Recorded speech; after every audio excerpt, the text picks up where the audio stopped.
Hey everyone, welcome to Player Driven. It is the holidays, and I hope everyone is enjoying hopefully some time off, spending time with family or friends, or just at least turning your mind off for a bit and just relaxing and trying to decompress a bit. Today, we're going to do an encore episode with Thaddeus Sasser, the game director at Marvel Rivals. It came out about 14 days ago, so I hope everyone's been having a great time in it. We're going to learn more about the role of a game designer. What do they do? What are the skill sets they need? And what other roles exist in the gaming world? It's a fun packed episode that is very passionate about games, and it's a fantastic interview. So I hope you enjoy this, and I hope you have a great rest of your week and enjoying the holidays. And we'll have a new episode coming for you next week. So see you next week. Good afternoon, everybody, and welcome to the Player Engage podcast. Greg here, and today I have an episode I'm very excited about. Today we're talking to Thaddeus Sasser. He's the game director for Marvel Rivals and works for NetEase. Thad has been in the industry for a long time, working on great projects with EA and Amazon and Deep Silver. He's worked on titles like Battlefield and Call of Duty, and I'm really excited to understand what does a game director do and how do you collaborate with partners overseas and partners such as Marvel. So I'm really excited. Thad, thank you so much for joining me today. How are you? I'm doing great, Greg. Thank you. Hi, everybody. I'm really excited to talk to you. I love talking about game design. It's a bit of a hobby of mine, as you can imagine. Oh, it's good to be doing what you love in your hobbies, and It that's is. fantastic. And let's start with kind of right off the bat. We're going to talk a little bit about Marvel Rivals for people that are listening, but we're not going to dig too deep into it because it's all a giant secret that comes out in a couple months. And we're going to respect that. But at Gamescom, where we first met, you were able to announce the actual date that it's going to come out. You were able to announce the price at no cost.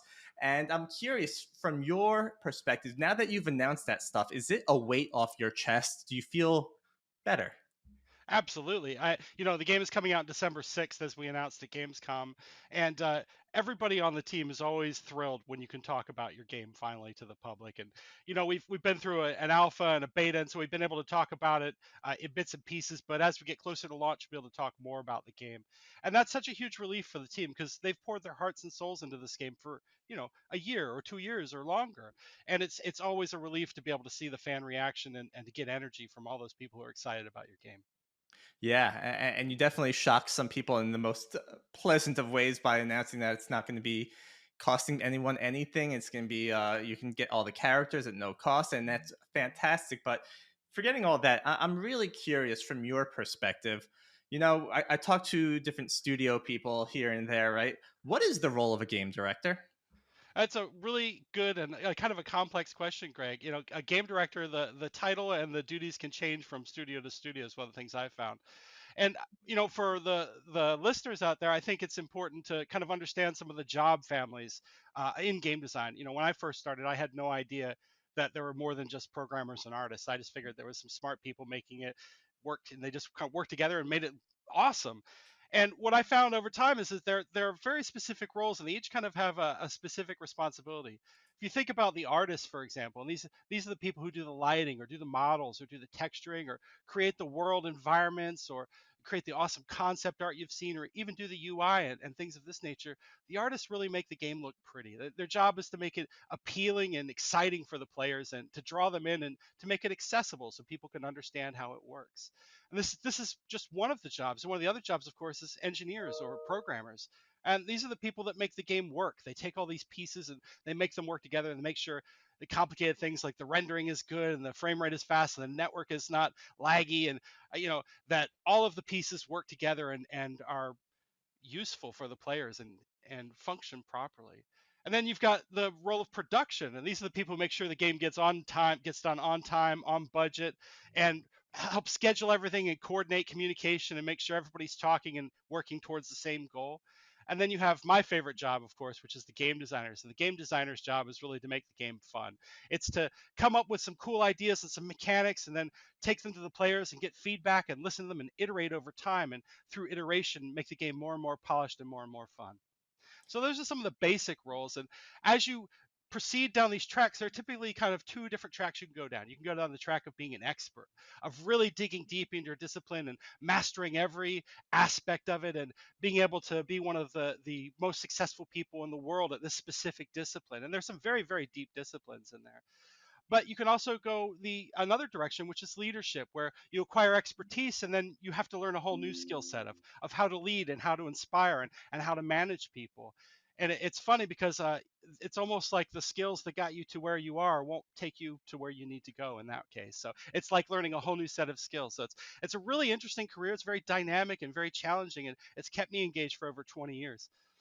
When you're a game director, right, like you are, what's the skill set that you normally tap into the most? Is it project management, which I hear often? Is it something else?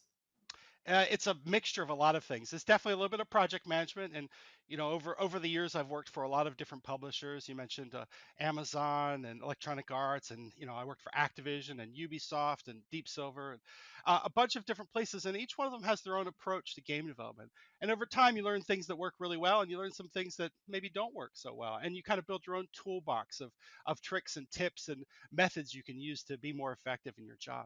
And that's one aspect. And then, as I mentioned, there's the leadership or the management aspect, which are actually two separate things. Leadership is inspiring people and connecting with them and sharing kind of the fun of making a game together. And management is a little bit more about the tasking and driving to the goals and achieving, the results for the business and things of that nature. And then there's also the fun part, which is kind of the vision holding in the game design, where you've got the pillars of the game and you're trying to help people understand how these pillars work and give them some guardrails so they can make as many decisions as they can and still all be going in the same direction. And that's a really fun and also challenging aspect of the job. So it sounds like through becoming a game director, you've become more of this manager. Do you miss, let's call them the old days? Do you miss getting your hands dirty in code, or you were a designer, you mentioned, right? Kind of looking at the gameplay. Do you miss that stuff, or do you still kind of get to touch it from your role? Well, it's funny. I joke about this sometimes. I do miss the days where I could just put on my headphones and jam out to music and make something and put it directly in the player's hands. I do get to do that once in a while, but it's much more rare as a game designer or as a game director. And then also, you'll tend to end up picking up the tasks you don't have anybody else to do at the end of the project. You'll have to fill in here and there. And so you may end up doing things like localization strings, which is not any game designer's dream job. And apologies if it is your dream job, but it was never my dream job to do the localization strings. So I think there's you still get to do it, but then of course you've got your weekends, and that's where you can really, kind of spend your time. If you like to code, you can do it there. If you like to level design, you can do it there. I know a lot of game designers who do this as a hobby too in their spare time. Don't tell my bosses, but I always joke that I'd still do this even if you didn't pay me. It's funny. It sounds like you're bootstrapping it still. Cleaning up all the little pieces that need to be tidied up at the end. Right? Um, you made a post on LinkedIn earlier today that talked about your in Call of Duty. You helped create the bomber level that was part of the big, I think it was E3 or just Yeah. the It was E3 presentation for of it. United Offensive way back when. That's right. Yeah, it's a and I remember these original Call of Duties. Remember them back from like the N64 era, of going up against Medal of Honor, right? And kind of the two different games going up against each other, and how it was just always fun to see the new game coming out. And you look at it now, and it's like wow. But when you're creating something like that, does it feel special? Do you know these special moments when you're building them, or does it not come until later? I love that question. And what I found is that there's kind of a seminal moment in a game where you're developing it and you go, oh, that was it. That was the fun. We found it. This is the thing. And then you chase after that, right? I like to use the phrase fail fast, follow the fun, right? And what that means is you keep making things, you keep trying things, you try new ideas, and you do them as quickly as you can. You iterate through them as a game designer, and you get feedback. And early on, the feedback mostly comes from the internal development team. And when you're all playing the game together every day, so there'll be some days where you're like, oh, this isn't working, this isn't fun, this is crashing, this the frame rate's bad here, this just didn't work, this didn't feel good. And then there'll be that moment, like I said, where you're like, aha, we eureka, we found it. And that's such a great feeling. And once you've got that, I got hooked for life. Let's put it that way. I was like, this is amazing, and I can't get enough of this. It feels so good to work on something and for it to be fun when you're playing at the same time. What is that feeling like? I know we always talk. I've heard everyone say you need to find fun. You need to find fun. You just playing the game, and it's like this holy crap moment. Like that was awesome. We need to do that again and again and again. I have an example of this from working on Battlefield Hardline. Battlefield Hardline was a cops and robbers version of the military franchise, and we struggled initially because we were using all of the military assets, and we had a lot of the same technologies, and a lot of times when you start a sequel, you'll start from a base game, right? And you'll have a lot of the same kind of feature set that you start with. But then over time, as you start to find the identity of the game, you can create something new out of that. And I remember specifically, we were playing one day, we were playing multiplayer, and we were playing one of our new game modes called Heist. And Heist is about stealing money bags from that are basically in a vault somewhere, and you have to break in. As the robbers, you have to break in and steal the bags, and as the cops, you have to stop the robbers from stealing it. And we tried all kinds of different things, and we had some goofy ideas. At one point, there were 8 bags in 3 locations, and it was too chaotic. And then once we started to figure out that it was really about focusing the fight and creating tension around a single objective, we had one session one day where we played it. At the end of it, everybody was like, that's it, that's the game, that's the thing we're making. And from there, everything else, all the other decisions started to fall into place. We're like, oh, we understand the vision better, we understand the direction better, we understand what the fun of this specific type of gameplay is. And it really helped solidify the game, and it was such a pivotal moment in creating that game. It was just fantastic. It sounds like such a fun experience to be able to be a part of it. I remember Hardline very well. I remember it drastically different than any other Call or Battlefield before then, but I feel like I had a rocky start. Then everyone embraced it, saying, "Hey, all right, this is not the Battlefield we're used to, but this is still Battlefield." And all of a sudden, I had like a cult following that just loved that game. I think that's very true. It ended up going on to sell 10 million units, which I'm quite proud of. That was something that Yeah, the team achieved that was just an amazing success in my book. congratulations for that. And jumping back to Rivals here for a moment, Marvel is this massive universe that has tons of fan expectations. How do you balance the Marvel's input for the vision while still having some creativity from your side in the development process? Well, I think that's always tricky when you work with a stakeholder, because the stakeholder has so much knowledge about their specific franchise, whether it's Marvel or whether it's DICE with Battlefield or whether it's Ubisoft with Ghost Recon or whoever it might be. There's always a creative stakeholder that has a great deal of knowledge when you come into a franchise like that, and it's really important. The first thing you do is you have to understand what you're working with. You have to do a lot of research. You have to understand what are the games that are in this IP, in this franchise. How do they work together? Why do they work? What are the best examples of success, and what are the worst examples of failure? And how can I learn from those? And then through doing this, and then working very closely with the people who are involved with the intellectual property, by talking to them, by going to visit them, and getting that face time with them, you start to get a better sense of what's expected, and what you can do to kind of push the boundaries of the franchise and create something that's going to surprise and delight players, but also still be true to the core IP. And that's something that's an ongoing process. I used to joke that we were trying to hit a target in a moving window. It was a very small target, and the window's constantly moving. And every time you go to a gate review or you get feedback, you'd be like, "Oh, it's too far this way," or "It's too far that way," and you'd constantly kind of fine tune it and adjust it until finally you hopefully landed it right in that window. And that's a really intense creative process, and it's also thrilling and super fun when you start to get it right. You mentioned something interesting, and I don't know how to ask this question, but I'm going to throw it out there and see what sticks and what doesn't stick. You mentioned that it was you had stakeholders, which is important, and they come with some. You played probably previous Marvel games to see what didn't work and what didn't work, kind of what made it fun, what did it. But you also have that same experience from all the different shooting games that you've been working on, as well as all the different hero shooters that are available right now. So are you probably looking at your catalog of what you've worked on and thinking, I want to bring this from Battlefield, I want to bring this from Call of Duty, I want to bring this mechanic here. Am I making this up? Is this really what happens? Or I mean, certainly all of your experience ties into that, and it's maybe not a one to one. Like, Battlefield and Call of Duty are very military, and Marvel's not really very military. We don't have any killing of Marvel rivals. You're knocking out your opponents, right? They're going to recover. So it's a very different context, but yet at the same time, you still learn some kind of best practices. Boy, players really like to know when they're getting hit, which direction they're getting hit from. That's really important. Players find it really important to know how much health they have and how soon it is before they get knocked out or killed or taken out of the action. So, and these are kind of general principles you learn through working on these types of games over the years, and you can bring all of these examples forward. Maybe you also learn how to do great play tests and collect data from players in effective ways, or you learn more about what types of players want and their expectations, what their motivations are, whether they're the intrinsic motivations or whether you could motivate. And intrinsic motivations are the ones that come from inside. You're like, oh, I like to choose how to do what I want to do, or I like to demonstrate how good I am at the game.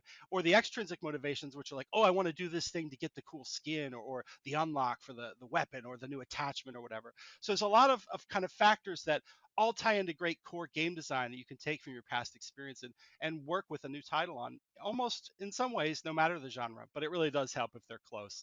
Multiplayer competitive games have a lot more similarities. Did you have that creative freedom in any places when it came to the hero's abilities? For example, Spider-Man, right, has the Spidey sense pop up when when there's an enemy nearby. Obviously, Spidey has a spider sense, but are you able to kind of manipulate it and use it how you want in the game? I think that's a great question. And one of the things that's great about Marvel Heroes is they really have a good, like, kind of core identity, right?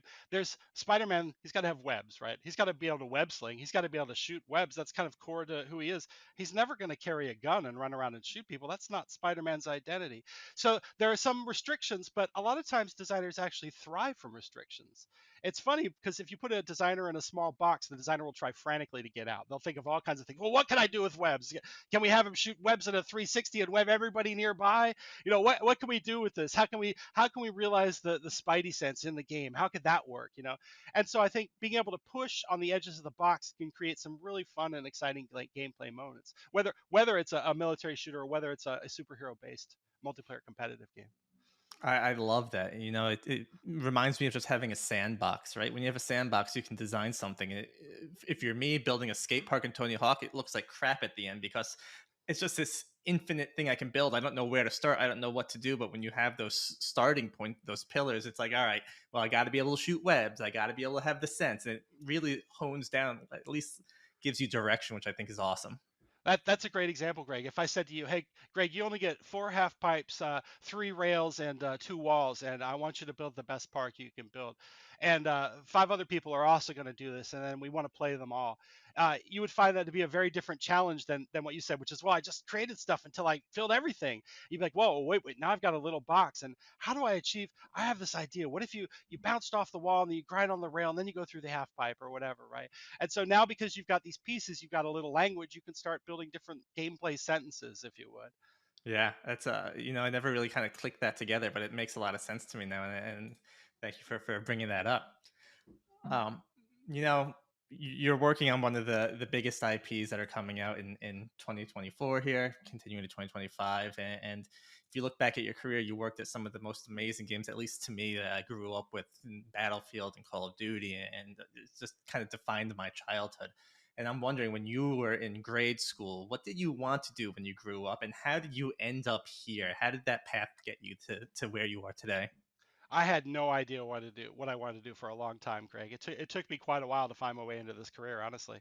Um, I tried a bunch of different things. Originally, when I was in high school, I thought, oh, I want to be a psychologist. I want to figure out how the human brain works. And I got into college, and I started studying psychology, and I went, nope, this is not what I want to do. And then I thought, oh, maybe I'll try music. I really like, music and playing instruments and making music with other people. That'll be really fun. And I went through that for a while. And I was like, wow, I am really not super talented at this. Maybe I should try something else. And when I switched to computer science, my advisor said, it's surprising how many people switch from music to computer science.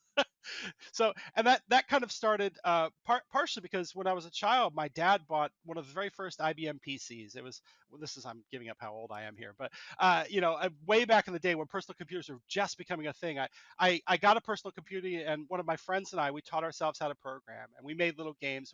We used to make games by typing them in from the back of magazines, right? They used to have the code in a magazine. You type it in and you play, and that was so much fun. And I would take it and I would change the code. And years later, I got into modding games. I would take a game like Civilization 2, and I'd make my own tech tree, my own nations, and my own set of units, and so on. And I always had so much fun doing that. But I thinking back, even when I was a little kid, when I was 5, 6, 7, when I would play with my friends, I would make little role playing games. I remember making a Star Wars based game when I was about 8 or 9 with one of my friends. And I wasn't a good game designer back then. I was 8 or 9, but I still had the idea that this is, I want to live a fantasy. I want to have a different life. I loved reading and I loved realizing these ideas in different mediums. And so it's always kind of been a core part of my identity. And it's funny because I didn't think that was a real job. I just thought that was something I liked to do. And I was working in IT and I was working for myself. I was my own boss and I did not like working for myself. I was not a great boss. And I was reading through the paper one day through classifieds and I saw an ad that said, "Get paid to play games." And I was like, that sounds amazing. So I applied to Activision QA. And it turns out that you aren't just playing games, you're playing the same broken game over and over again every day, and you're writing about how it's broken. But I actually enjoyed that, and I was pretty good at it. And through that, I kind of ascended through the ranks of QA until I got to the point where I got to be an embedded tester at a little developer called Gray Matter Interactive. And there I got to contribute to a game called Return to Castle Wolfenstein. I don't know if you remember that, but I'd played the original on the Apple II, I think, way back when, a 2D sprite-based game. And here was the full 3D version. It was really kind of a really fascinating dream come true. To be able to work on that was great. I got to talk to the developers. I got to work with some really great people. And at the end of my stint there, they said, "Hey, how would you like a job?" And I thought, heck yeah, sign me up. So from there, I worked for Gray Matter Interactive, and that's where we did Call of Duty United Offensive. What a lucky break! That's the first game I get to ship, right? I get to, as a game developer, I get to work on the first expansion pack to the very first Call of Duty ever. And from there, I was hooked. I went to work for Treyarch for many years. I went over to Ubisoft. I worked on Ghost Recon. I went over to EA. I worked on Battlefield, and so on and so on until I eventually ended up here working with the amazing Marvel IP and getting to work on such a fun game with this team. Is there a genre other than shooter you've ever been a part of? So I did an open world sort of superhero game called Agents of Mayhem. It wasn't necessarily critically or commercially well received, but it was a great team and it was a fun project. And I'm quite proud of how that team came together and managed to ship that game. I loved your story coming up and understanding that it's a role because no one knows what they want to do when they grow up, and especially when you don't think it's a thing. I remember when got into gaming, or when I wanted to get into gaming, I remember playing Dr. Mario with my dad in the NES, and we would sit around playing Dr. Mario, and he would whoop my butt every time, and it's just like I fell in love with it, and like I wanted to be a developer, and I took a coding course and I failed it right away. I was never good at learning foreign languages. Like I sucked at learning Spanish or French, and then I was taking C++. I'm like, this is just another foreign language. What's going on here? And I realized, all right, this wasn't for me. And then I realized there's other paths to get there. And that's why I love hearing your story about how you even became a game director, right? Because you don't necessarily need those development skills. And I think it's something that people need to realize that, it's not always a single path that gets you from where you are to where you want to be. And anyone can get into this gaming industry. And just hearing those stories of people and how they got there, like yourself, is something that is just, it gives me chills because it's awesome how you get there. I speak to a lot of students. I love public speaking. I love speaking to students, and I get a lot of interesting questions about, well, how do I get into game development? I'm like, well, one of the things you need to do is figure out what are the things that excite you about game development. Oh, I want to write stories. Okay, well, that's the narrative discipline. You're going to need to talk to narrative designers and to write game writers and figure out, are you more technical with the writing, or are you more about the high level concept and story, and how are you going to go about finding these contacts and getting the kind of experience you need to understand how to pitch yourself for this kind of job. Or maybe, like I said, maybe earlier, the artists make it look pretty. Maybe you're really good at sketching things. You love coming up with alien landscapes, for example, or maybe giant robots, and this is your passion. And you can follow that, and you can find a job doing that in the industry. So there's all kinds of different careers, and maybe even you just like talking to people about games. Maybe you want to be a community manager, or you want to moderate discussions, or do analysis of gamers and their feedback. There's all kinds of different jobs in gaming. It's not just the people who directly work on the software, but there's all kinds of other roles that are really critically important to making a great game as well. So my advice to students is always, find out what it is about gaming that you love, and dig more into that. Ask questions of the people who do those jobs. Find out what those jobs are, and then ask the questions. What does this job do? What does it mean to do this? What's your day-to-day job look like? Yeah, I think that's beautifully said. Don't force yourself into a job just because you want to be there. Find what you love and follow the Yeah. passion, because then you're going to love going to work. And there's a very big difference there. Don't just be in gaming because you want to be in gaming. Do what you want to do, and see if it aligns with something in gaming. And you said that keyword passion, which is the thing that I think developers have to have. It's the job is not easy. It's a very tough job. There's been a lot of layoffs in the industry and so on. There's a lot of rough times for a lot of people, and that passion is one of the things that'll sustain you, right? It's kind of a double-edged sword in some ways, but being able to care deeply about what it is you do and care about creating the experiences for players, that tends to make it all worth it, at least for me. If I can get something that I've worked on in the hands of the players, and I don't care if they know who I am or what I've done, but if I see them having fun with it or I hear them talking about it with excitement, my day is made, my month is made, my year is made. I love Well, you got a lot of good time coming up then. that. Usually about halfway through the podcast, I like to do a fireball round where I'll just throw some questions at you and Yeah, good to go. fireball away. Fireball. Everyone hates this first question. I don't know why. What did you have for breakfast? Breakfast? I had a bagel with an egg and some pepper jack cheese and some Tabasco. It was pretty delicious. Nice. You just got back from visiting your HQ in China. Are I you did. a aisle or a window seat person? Oh, I'm always aisle. I don't like to sit for long periods of time, so I have to get up and pace a little bit when I can. There'll be certain periods of the flight where it's okay to go stand in the bulkhead or stand in the galley and stretch. And I'm 6'2". I'm a big guy. I don't necessarily fit in every airplane seat very well, so I like to get up and stretch. What is your dream vacation? My dream vacation. Well, I love the beach. I love San Diego, and I would say going and getting a rental place on the beach in San Diego would be pretty high up on the list.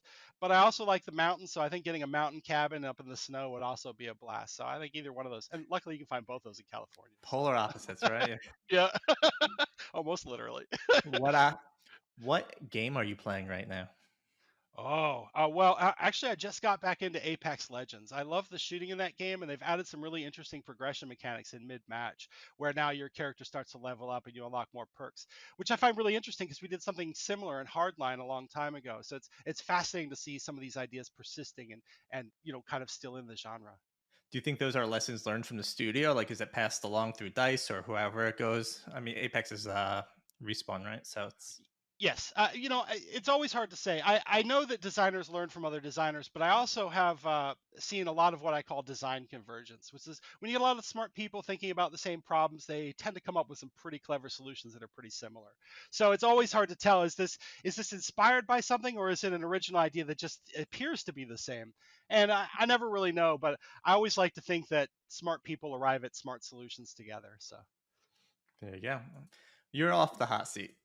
I want to. You mentioned something a little earlier, and I want to see how we can loop this into becoming a question, right?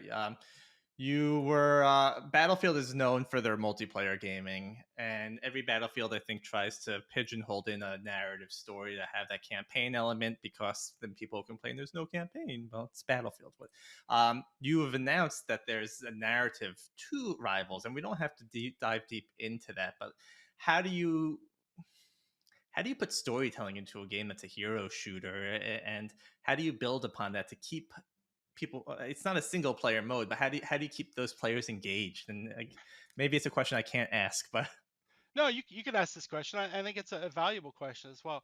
What's the essence of Marvel? It's the superheroes and the supervillains, right?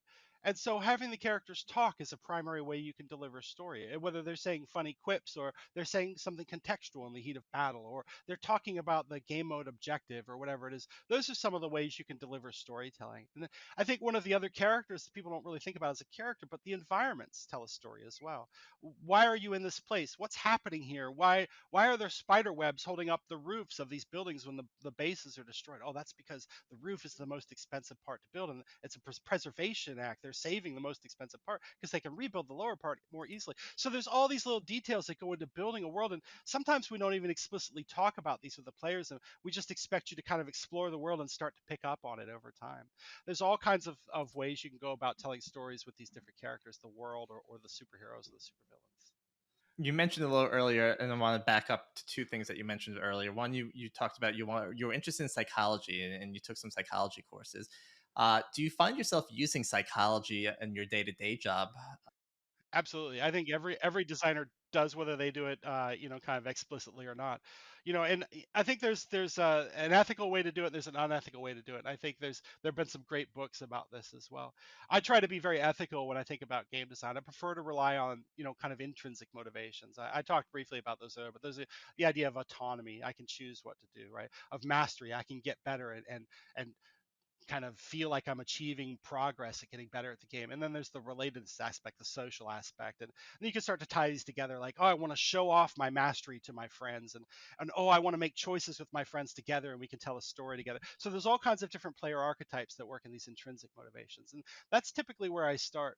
Now, of course, there's the other side of the coin, which is potentially slightly less ethical, I think, for some people. If you think about the Skinner box, it's one of the first things you learn about in operant psychology when you're studying psychology. Like, oh, if you have a rat in a cage and he has a pellet dispenser and he pushes the lever, he'll get a pellet some of the time, and he'll get an electric shock other parts of the time. And by changing the ratio of pellet to shock, you can condition the rat to go over and push the lever repeatedly, right?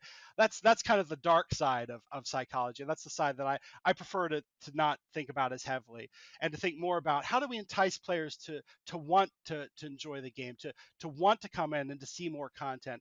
Obviously, developers have to make money, right? That's the only way we can survive and keep doing this and keep making entertainment. Everybody has to be financially rewarded. But how do we do it in an ethical way? How do we do it in a way where the players feel that they're getting more value than they're paying for?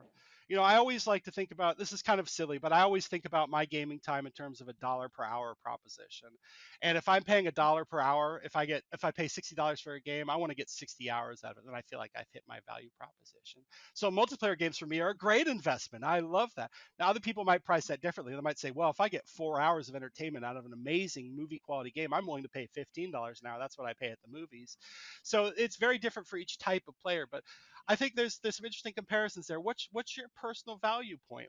How do you think about your entertainment, and what kind of value do you place on your time with that?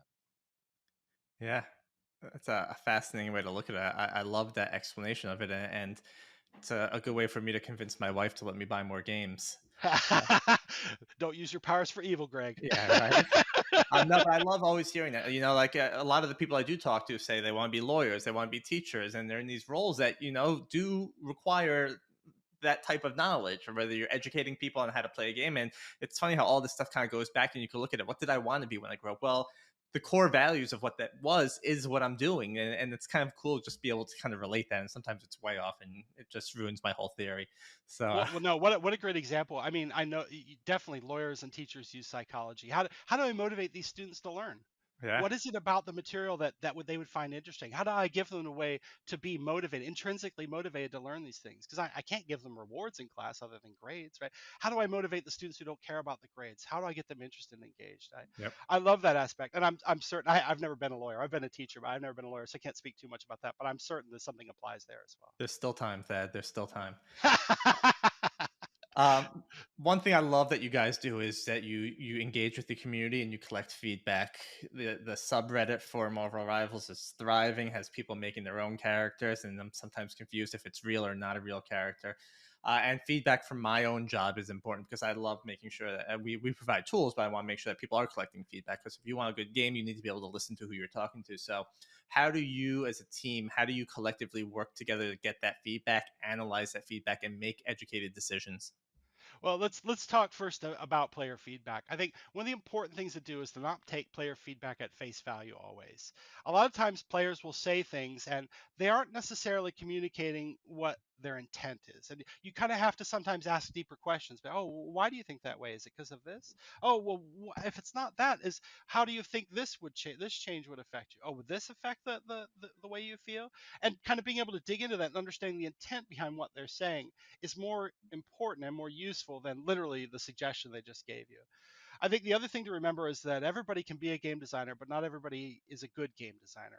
And that's something that takes experience. I think it's Malcolm Gladwell talked about the 10,000 hours to achieve mastery in a skill, and that's something that game designers devote that kind of time to. They spend thousands of hours playing games, analyzing games, talking about games with other designers, making games. The most important the most useful learning step of all. And that kind of skill, if you've got the deeper understanding of game design and you can ask questions of the people that are giving you the feedback, you can start to be like, oh, I see what they're saying, but I think what will really solve this problem, I think what's really happening is they don't understand the UI, or they really think that this mechanic is unfair. They feel like they can't react to it, or here's what's really happening. And then what you do is you do an iteration, you make that change, and then you test again and you see, hey, did the signal change? Are they still saying the same thing? And this is one of the best ways I've found to increase the quality and the fun of your game over time. I like to say that the more times you can iterate, the closer you can get to a great game. And that speed of iteration is really, really important. This has no real solid answer, right? But how quickly can you iterate assuming it changes depending on the size of the change? But You could do it a lot of different ways. Sometimes you will do you queue up a bunch of different changes, usually two or maybe three changes, and you'll have different builds so you can run through the changes one after the other. That's often not quite as useful as kind of doing more deliberate targeted changes. You want to make sure you don't change too many things at once, because if you change too many things, it starts to become confusing to read the data. Well, why is it? I mean, I talked about users don't always give you the exact thing, their exact intent, right? The more variables you've changed, the more confusing that can be to decipher. So if you change a couple of things, it becomes much easier to measure the response. Like, well, I'm pretty sure that they had more fun because we changed the thing that was broken, right? And that's kind of what you want out of that. you often in that same role have to make tough decisions. Often you have to cut features that maybe people liked or characters that people like. Can you talk about historically a game that you've worked on where you maybe had to make one of those decisions and it was a tough one? Maybe you got flack for it or that, and how do you keep motivation up when you do something like that? I've got two really good examples from Hardline of this. So early on, as I said, we're kind of developing off the base of Battlefield 3 and 4, and so we had a lot of functionality in there. And we're like, oh, let's put in airplanes. Airplanes are fun. People like flying. And then the more we played with it and the more we thought about it, I was like, well, the only real function for an airplane, it's only really got one person in it. It means you have to put guns in it. And then what's the fantasy of the cops or the robbers flying an airplane with guns? And so it was a little bit controversial and unpopular with some of the team, but I was like, we're cutting airplanes. They just don't fit the fiction. They don't fit the vision. They don't have a meaningful gameplay role in the space. Like, how are you using an airplane in a heist? It wasn't making sense. It was too many problems to figure out at once. So it's like, okay, we're going to cut airplanes. And so we did that. And I think, some of the fans, there's a small percentage of fans that absolutely love the airplanes in Battlefield. And I don't blame them. I love them too. And they were a little bit upset about that. Like, how come you didn't have airplanes? I was like, well, they just didn't make sense. The other thing was is the team got really excited about the idea of flat tires. And I was like, I don't know. I don't think that slowing down players and making steering worse sounds like a fun experience. It sounds like it's just going to get frustrating. And they were like, no, no, no. We're going to have stop sticks. We're going to have, those the things where you throw them out in the road, the cars run over them, and the tires pop, or you can shoot the tires. It's going to be awesome. And I was like, well, all right, we can try it. And so we got a build with flat tires, and I played it, and I went, yeah, nope.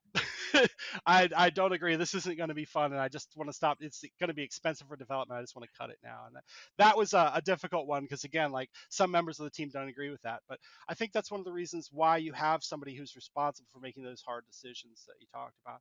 You've got to have somebody who's hewing to the vision, who's trying to maintain the identity of the game and make sure that they're the advocate for the player. No, this is what's more fun. This is what the player's looking for. Players like the fast pace of Battlefield. They don't like it when Battlefield gets too slow and clunky. So let's make sure that we don't make it worse to drive while you're driving. Let's make it fun and exciting and fast paced. And I think ultimately that was the right decision for the game. The vehicle mode we came up with, Hotwire, went on to become the number one most played mode in the game for the first time in the franchise, beating Conquest in terms of time played. And that was a sure sign that we'd done something right with the That's vehicles. awesome. Yeah, that's the best way to get that feedback possible, is right? To see people playing the game like you mentioned earlier. Yeah. Um, as a game director, not as Thad, but as a game director, what's the next logical step if you want to keep going up the chain of command, right?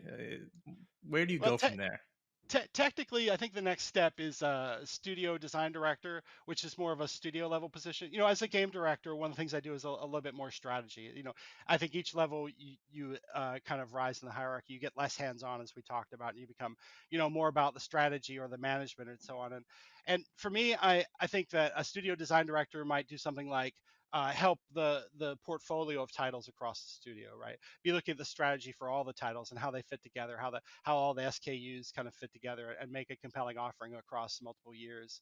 Or you might be doing things like mentoring the game directors or the game designers on your team, and helping them build a better vision and refine their ideas and deliver to the players in a faster, more efficient way. So it becomes a much more kind of a higher level position, and again, a little bit more removed from the actual game production. It's more about managing at the studio level. For me, I'm not certain that's the job I necessarily want. I tend to love working on an individual game. I love being the vision holder. I love being a part of the creative process, and I love sharing the excitement with the team. I've mentioned before the magic when you find the fun in the game, and you can have multiple types of those moments throughout the development of game. I've got a great team here in Seattle, and we've had a couple of those magical moments. Like, this is amazing. We want more of this, and I kind of live for that. That's kind of why I do this, and that and getting the game in the hands of the players is really the best part of it for me. So I think that I'm quite happy being a game director or a creative director, or the kind of the person who holds the vision or directs the game. That's my favorite aspect of the job for sure. Yeah, it sounds like it gets much more businessy up top and less, let's call it fun, but still has, I'm sure, a different type of fun. Uh, Exactly. Different type of fun. it's fun that you mentioned that creative process. We had Jack on the show, and he was in level design for Rivals, and he speaks very enthusiastically, just as you do, and I love it. And I'm curious from your perspective. You've said now that you've made levels, right? So, do you ever go down to like the level design team, and do they roll their eyes when you roll up, like, "Oh, Thad's back to tell us about level design"? If they do that, I'm doing it wrong, right? And I would certainly take that as feedback, whether it was explicit or implicit. Ideally, what happens is if I drop by, I'm like, "Hey, what are you working on?" And they're excited to tell me. I'm like, "That's a great idea," and then I can ask them questions about it. And by asking questions, maybe I get them to think about something new or something they hadn't thought about, or something they didn't know somebody else was working on. Oh, did you know so and so was working on this other idea? Oh, I didn't know that. That sounds like we could work on that together. I'll have to go talk to them about it. And so that's I like I said, I think the job of the leader is more to inspire and to provide guardrails. How do you keep everybody going in the same direction and get them motivated to work on this thing that you all want to make, that you're all passionate about? And of course, you're going to have creative conflict from time to time. It's inevitable. I mentioned a couple examples of that just a few minutes ago, right? But it's important still that everybody plays nice together and has fun while they're doing it. And you're making games, you're making fun. It should be fun while you do it. Yeah, there's nothing wrong with curiosity, right? And that gets everyone thinking. Like if you're curious, it'll get everyone else thinking as well. And I think that's such a great way to approach something because everyone's vested at that point. Yeah. I love it when the developers have ownership. I think the reason you hire experts and you put them on the front line is to have them make fast decisions, right? Again, if I'm giving them the right guardrails, they can make fast decisions and hit the target, right? And if they're not hitting the target, I need to go look at the guardrails I provide and go, well, why aren't they hitting the target? Am I not giving them good enough guidance? Do they not understand the vision? Do they not understand the player? Do they know who we're making the game for? All those kinds of questions are the first thing I go to. How do you yourself stay educated on the types of games that are happening, right? Extraction shooters are getting a big wave right now, right? Hero shooters are still around. Like, is it just playing games? How do you get thinking about what's next? My wife is always amused when I tell her I need to go do some research, right? Because it is playing games, and she used to kind of sigh exasperatedly. I got to go play Xbox for 3 hours, honey. I'll see you later, But that's the reality of it is you do have to play. I mean, it's a fun job, but it's still a job, right? You still Hmm. have to do your homework, and that means not just playing the good games, but also playing the bad games. And playing the bad games can be just as useful. Why did this game fail? Why did this game not work? Why did the players not find something to love about this? What were they confused about? And that's a really important part of it. I think the other thing you need to do also is you need to read a lot. There's always somebody thinking really hard and deep about something you haven't thought at all about. I read a great article the other day, a white paper by some really smart guys over at MIT who are talking about um, mechanics, dynamics, and aesthetics, and what each one of those meant in a specific, in a game setting, and how mechanics were the system that created the dynamics, which were the behaviors of the players that engaged with the aesthetic, which is how the players felt about the gameplay. And that was such a fascinating lens to look at games through. And I think there's always something else to learn, whether it's about the user experience. Oh, what do players like about these? What are some of the dark patterns? We talked about ethical game design earlier. What are some of the dark patterns to avoid that I don't want to fall into the trap of using? Or so there's always something new to learn. It's one of the things I love about game development. And now put on top of that, there's always some new tech. Holy cow, Unreal 5.4 just came out. Did you see what you could do? You could do this now. I didn't know you could do that in the tool. That's amazing. So there's all kinds of things you can always. One of my favorite things to do is to learn, and I love continuing to learn. And game development is always a learning adventure. So it's just fascinating. Yeah, it's awesome. Yeah, I got nothing to say on that. I love it. I think from playing games, especially games that aren't good, right? Understanding why. I mean, not to call out a game, but Concord's a great example. It wasn't necessarily a bad game, but what happened there? Why did it fail? Understanding the missteps that it took, and how do you prevent yourself from doing that? And there's more than just that. There's a lot of games out there, right? Was it bad timing? Was it bad marketing? Was it over promising, under delivering? Was it no community, no excitement built? There's tons of things there, right? And I think Absolutely.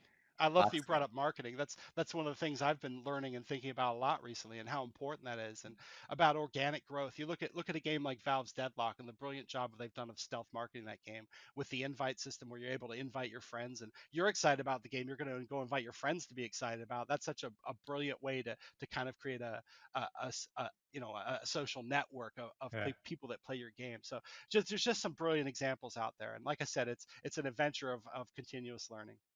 So I have one more question for you, Thad, and then I can let you be free. You're 3 months out from launch. At this point, what is left to do in the game? And it doesn't have to be rivals if that's not what you want to talk about. But when you're at the month or minus 3 months out, right? Like, what are you doing at this point?